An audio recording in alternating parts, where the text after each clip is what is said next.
Alright, here are 25 tips on how to write your novel this year. Starting at 25. Don't talk about your book during the first draft. This is controversial, but I have found that even for people who need to talk out loud in order to think, telling people about your story during the first draft is only ever going to be detrimental. And here's why. Talking out loud about your story will dull your desire to write it for two reasons. First, the person you're talking to might not be as excited about the story as you are, so you end up feeling like it's not that good anyway, and get burnt out on the story before you've even started to write it. Or, on the other hand, talking about the story will let you tell someone all of the good parts of your story, so they're no longer as exciting when you go to write them, which makes them no longer feel like the good parts of a story, since you've lost that magic to speaking the scenes rather than writing the scenes. You might not believe me, so go ahead, try talking about your story to someone, but I promise you, no matter who I talk to, people always lose the desire to write their story once they've talked about it. They don't gain desire. Remember that. So if you need to talk out loud to think, that's totally fine. Just make sure you're doing it in a room where no one else can hear you. 24. Stick to a schedule. For example, I typically tell myself to write 1,000 words per day with the hope of getting a complete first draft in 3 months, which is recommended by Stephen King, Dr. Prolific. But at this current time in my life, I'm actually only able to write 1,000 words per day for 2 or 3 weeks at a time before burning out and needing to take a significant break from writing, which then pushes my 3-month goal back. And then, because I was taking a break from writing when I felt like I shouldn't be, I wasn't actually relaxing while away from the story or using that time to refill my creativity. I was instead just stressing about falling further behind or beating myself up, which then pushes my 3-month goal even further behind. You know, and then it just gets pushed back and back and back, and the next thing you know, it takes you 3 years to write a first draft. So, in order to not give up on your writing goals right off the bat, we're going to move right on into the next tip. Tip number 23. Set realistic goals. It is possible that when you set your schedule, you actually overestimated how much you'd be able to realistically get done, both in general, but also without burning yourself out, which is very important. Even if you've been writing for a very long time, it's possible to constantly overburden yourself until you get to the point where you can no longer create productively create at all. And then you have to, take an entire month off of writing. You don't want to do that. So, tip number 23, plan for breaks. Either tell yourself that you're going to write for a week and then take 3 days off, sticking to that, or just build breaks into your timeline. Unless you're Stephen King, no one can realistically maintain an intense writing plan every day for the entire length of a first draft. You will get stuck and burnt out and busy, and that is why you need to plan for breaks. Tip number 21. Don't save anything for later. You will always have new ideas, even if it doesn't feel like it right now. Don't save anything, any content in your story for future scenes or stories or sequels. Write it now. Include it in the scene that you're writing right now. Put every good idea into the story now. Don't save it. The reason is, you might think that by saving the good stuff until later will ensure that you actually have good stuff to write in the future chapters or sequels to your story. When you eventually get to them at that random distant time. But the truth is that you will always have new ideas. And those new ideas will always be better. So don't wait to write your ideas. Write them now, knowing that you'll have new and better ideas in the future. That way, the chapters and scenes and novels that you write now will also be filled with your best, most favorite ideas. Because you aren't just writing filler until you get to the good stuff later on. Only write good stuff. No saving for later. Write it now. Include it now in the scene that you're working on. Right now. Tip number 20.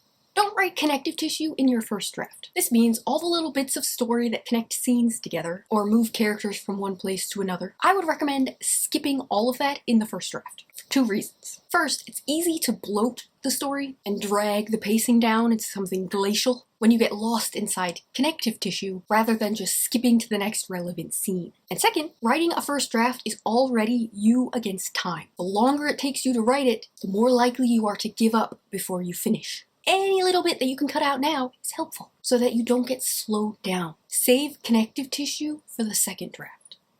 I'm telling you, it works. That's what I do. Tip number 19. When you start hating the story, that's an indication that you're working on the wrong scene. So skip it. Skip to a scene that you want to write, which is pretty much its own tip now. Tip number 18. Skip to the good parts. Write what feels alive to you right now. Don't wait until you labor through 40 chapters to get to it. Just write it right now. Whenever you're stuck, just skip ahead. Skip to the good stuff. Always just be skipping to the good stuff.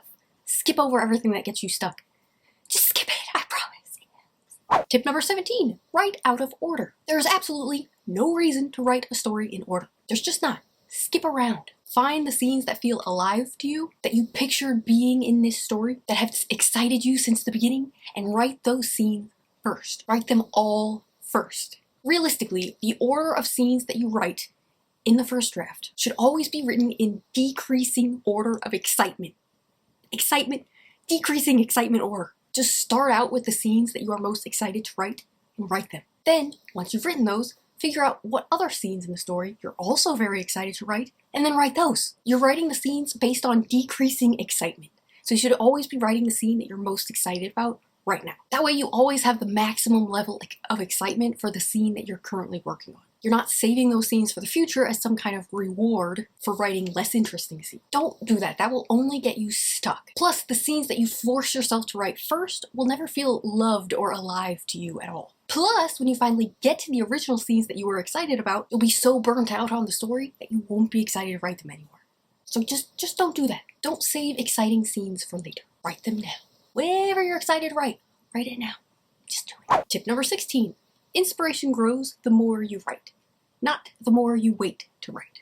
Fumbling through 2 terrible scenes will leave you more inspired to write than taking 2 weeks off in the hopes that some perfect idea for those scenes will just magically fall upon you. Don't wait for inspiration. Just start writing and inspiration will find you, even if you have to write a bunch of stuff that you hate first. Tip number 15. Finishing the first draft is better than loving it. It's even better than liking it. Basically, this means that it's more important to write a pathetic, terrible, monotonous, predictable first draft and finish it than it is to write a story that you actually enjoy. Getting it done is the most important thing. In fact, for the first draft, it's the only important thing. Get it written. You can make it enjoyable later. Tip number 14. Don't be scared to veer off course. And also, when you do veer off course, don't feel like you have to go back and rewrite the beginning in order to meet you where you turn. For example, if you reach the middle of the story and realize that you want it to end in a completely different place than you were originally planning, that's fine. Just start writing towards the ending now. Don't go back and try to course correct what you've already written to match this new direction. That is literally the definition of draft 2. Save it for then. If you keep going back to fix the first part of draft 1, you will never finish draft 1. Tip number 13. The reason it's good to write a bad first draft is because you won't be able to see how to make the story good until you can see it all. You can't write a story theoretically, by just thinking about it. You have to actually get in there and write things down. It's only after you do that that you will be able to get in there and see what the story needs to be good. You'll never be able to do that just by thinking about it in your head. You have to actually write it first. That's just the way it is. I know you don't believe me, but it's true. It's true. You can't think a good story to life. You have to work through it in the writing. Tip number 12. Commit to one story and don't let yourself change stories until you've written the first draft. That's a tough one, so I'll say it again. Don't switch between stories until you've completed the first draft. Just don't do it. Don't allow yourself to do it. Don't even have that option on the table. That will make it impossible for you to be one of those writers that has a million first chapters and no finished book. Just make it a rule for yourself that you can't start a new project until you finish the first draft. As hard as that is, as much as it might suck, do that for each project until you actually learn how to finish drafts. Didn't even give yourself more leeway, but I don't even want to mention leeway right now. For now, only move on to the next story once you finish the first draft. Just do it, I promise. Trust me. That's the only way you're going to start actually writing books, is when you actually start writing books. You gotta finish. Tip number 11. Think of each chapter as its own short story. It needs a beginning, a middle, and an end. If it doesn't have all 3 of those components, then it is likely your story will feel meandering, random, or overly labored. So now we're getting into the top 10 tips on how to actually finish your book this year. And if you would like my help in editing your book, I do offer those services. I do offer fiction editing on Fiverr, anything from short stories or single chapters to whole novels. If anybody has a story out there that they'd like for me to look at, please check out the link in the description box below. Thank you. Okay, tip number 10. Read books in the genre that you're writing. You might think that will dilute your ideas, with other people's already written ideas, but it actually does the opposite. You can't write if you aren't reading. That's just the way that it is. Tip number 9. Watch movies in the genre that you write. This is a great way to refill your creative well when you start to when you start to feel a little bit stuck in your story. When watching movies, try to guess the outcome of scenes before they happen, figuring out what the ending might be and what you could have done differently if you were writing it. Take note of the scenes that you don't enjoy and figure out what the writers could have done differently to make them enjoyable or compelling. Tip number 8, only do what works for you. It's not worth trying a bunch of new things if you already know that they won't work for you. For example, there's no need to write by hand if you know that that just slows you down or hinders your creativity. Just don't even do it. There's no need. You'll only end up more frustrated. So just, you might see tips from me, you might hear them around, and if you know that they won't work for you, just don't do them. There's no need. There's really just no need. You gotta find what works for you. Tip number 7, if you aren't meeting your goals, switch between time and word count goals. For example, if your goal is to always write 500 words per day, but you find yourself stuck in the middle of the story and are never able to hit that goal, try switching to 20 minutes per day without worrying about word count and see what that goal does for you. Just switching back and forth between time and word count can be a very effective way to get yourself out of a rut in the middle of a story. Actually start making progress again. Tip number 6, track your progress in a way that motivates you. That might mean coloring in a square on a sheet of paper that you create for yourself for every chapter that you finish. It might mean finding a writing partner who keeps you accountable to your goals by asking about them every day and checking in with you at the ends of weeks to see if you're making the progress that you wanted to be making. Whatever it is, figure out what works for you and do it. You gotta track your progress in order to actually, keep yourself on track. That's it. It's just the way it is. It's another one of those things. It's another one of those things that you can't actually just do in your head by thinking about it. You gotta actually put it on paper somehow.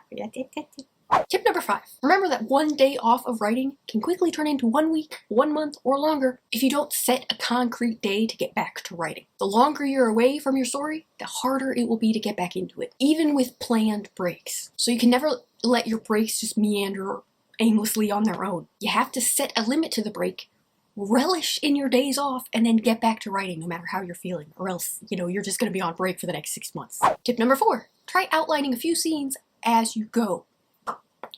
That way you won't get stuck in the endless cycle of planning a book without ever actually writing a book, but it also keeps you accountable to some semblance of structure. So don't veer off in the other direction of writing a bloated book with no purpose, no goals, and no discernible end point. Tip number 3, remember to write about people and not concepts. What do your characters want and what is in their way? Keeping those 2 questions in mind will make getting out of ruts much easier than if you constantly allow your prose to veer off into the intangible, overly descriptive stream of consciousness style of writing that is easy to get lost in, both for you and for your reader. People, not concepts. Tip number 2, if you get off track and don't know how to continue on with your story, worry less about connecting one scene to the next, and instead focus on returning to your story's original purpose. Why did you want to tell this story? Begin again at that point, even if you have to just randomly force your characters away from what they were doing before. Just get off of the bad track and get yourself onto a track that feels good again. You can fix that all in the future revisions. They were stuck on that other track anyway. You don't need them there. So just sit back and think to yourself, why did I want to write this story? And then start writing that story again as if you remembered, the whole way through. Doesn't matter that you didn't actually remember the whole way through. You can fix that later. And finally, tip number 1 for actually writing your book this year. You are going to need to practice discipline in other areas of your life in order to increase your ability to focus on your writing. Discipline and determination are really the only things that you need to write a book. Everything else can be learned. The only way to write a book is to write the first draft. And you'll never do that if you have no discipline. So you have to actually practice discipline in all areas of your life, and then you will naturally find that your discipline for writing also increases. A rising tide raises all boats, or whatever that saying is. So maybe you'll set your alarm 20 minutes earlier than normal, not necessarily for writing, but just to create a better habit, to have more time in the morning. Maybe you'll focus on including an extra serving of vegetables every day, where you might otherwise skip them. Whatever you choose, just these little exercises in discipline will help stretch your ability to focus on everything, including your writing. I mean, it seems like a pathetic end to the list, but it's actually the most important thing you can do. Learn discipline, and then you will be able to write books. It's got to come first. I'm just